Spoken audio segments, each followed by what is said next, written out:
Doctor Gulrez Sheikh साहब, अगर देखा जाए जिस तरह के वर्जन अभी हमने आपको अपने दर्शकों को सुनाए, या फिर जिस तरह की एक तासीर नजर आ रही है अब मध्य प्रदेश की जो चुनावी लड़ाई है, कहीं ना कहीं धीरे धीरे जो आरोप प्रत्यारोप का जो दौर है और उसमें जिस तरह की शब्दावली का प्रयोग किया जा रहा है, उसका स्तर बहुत हद तक नीचे जा रहा है। आपकी विधिक सेल की जिस तरह से मीटिंग हुई और ये कहा गया कि अगर इस तरह के हमले होते हैं जो व्यक्ति ऐसे लगते हैं कि ये व्यक्तिगत तौर पर ये हमला है, ये निजी हमला है, तो हम कोर्ट की शरण में इसमें जाएंगे, कानूनी लड़ाई भी हम लड़ेंगे।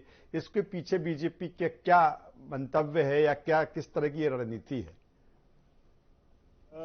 देखिए सक्सेना जी, जिस प्रकार से दिन प्रतिदिन राजनीति में जो कांग्रेस का चरित्र गिरता जा रहा है और जिस प्रकार से जिसको कहते हैं ना बिलो द बेल्ट हिट करने की बार बार कांग्रेस कोशिश करती है, यहाँ तक परिवारों पर भी करती है। आपने देखा था कि शिवराज जी की वर्षगांठ थी वैवाहिक जीवन की, उस पे भी उन्होंने तंज कसा, उसके ऊपर भी उन्होंने राजनीति की, उसमें भी उन्होंने ट्रोल करने की कोशिश की। जब उनके बेटे ने एक बेटा होने के नाते उस पर आपत्ति की तो उसको भी घसीटा राजनीतिक मैदान में। तो एक लेवल जो है रैपिडली डिक्लाइन हो रहा है। और इसके पीछे में एक व्यक्ति, मैं तो नामजद बात करता हूं, सुप्रिया श्रीनेत्र, जब से उनको कांग्रेस के सोशल मीडिया और आईटी प्लेटफॉर्म, आईटी सेल का अध्यक्ष बनाया गया है, तब से आप देखिए कि स्तर कैसा गिरा है। ये वही महिला है जो किसी को टेलीविजन पर बैठ कर नाली का कीड़ा बोलती है, ये इस प्रकार की जो बातें होती है ना, तो वही सब चीजें अब हमको ऑनलाइन भी दिख रही है, इनके नेताओं के मुंह से भी दिख रही है।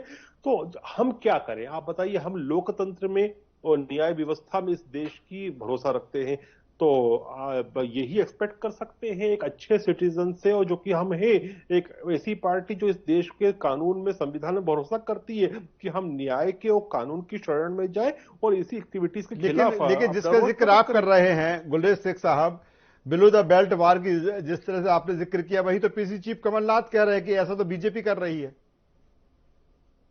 नहीं देखिए, जब हम बात करते हैं 1984 के दंगों की, जिसपे कांग्रेस, सब जानते हैं कि कांग्रेस पार्टी सम्मिलित थी, राजीव गांधी ने वक्तव्य दिया था कि बड़ा पेड़ पिड़ता गिरता है तो जमीन हलती है।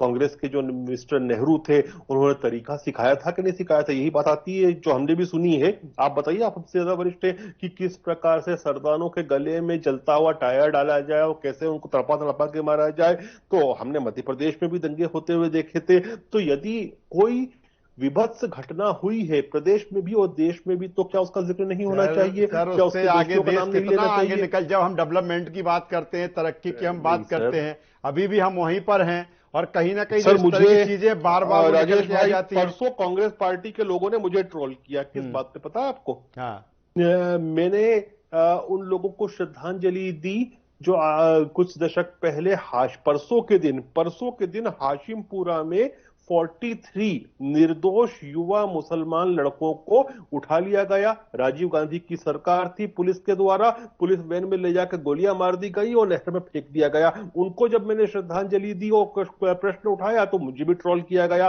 और हल्की बातें मेरे बारे में भी की गई। तो ये जब स्तर होता है राजनीति का, तो फिर आपको कानून की शरण में जाना पड़ता है सर। चलिए, कानून की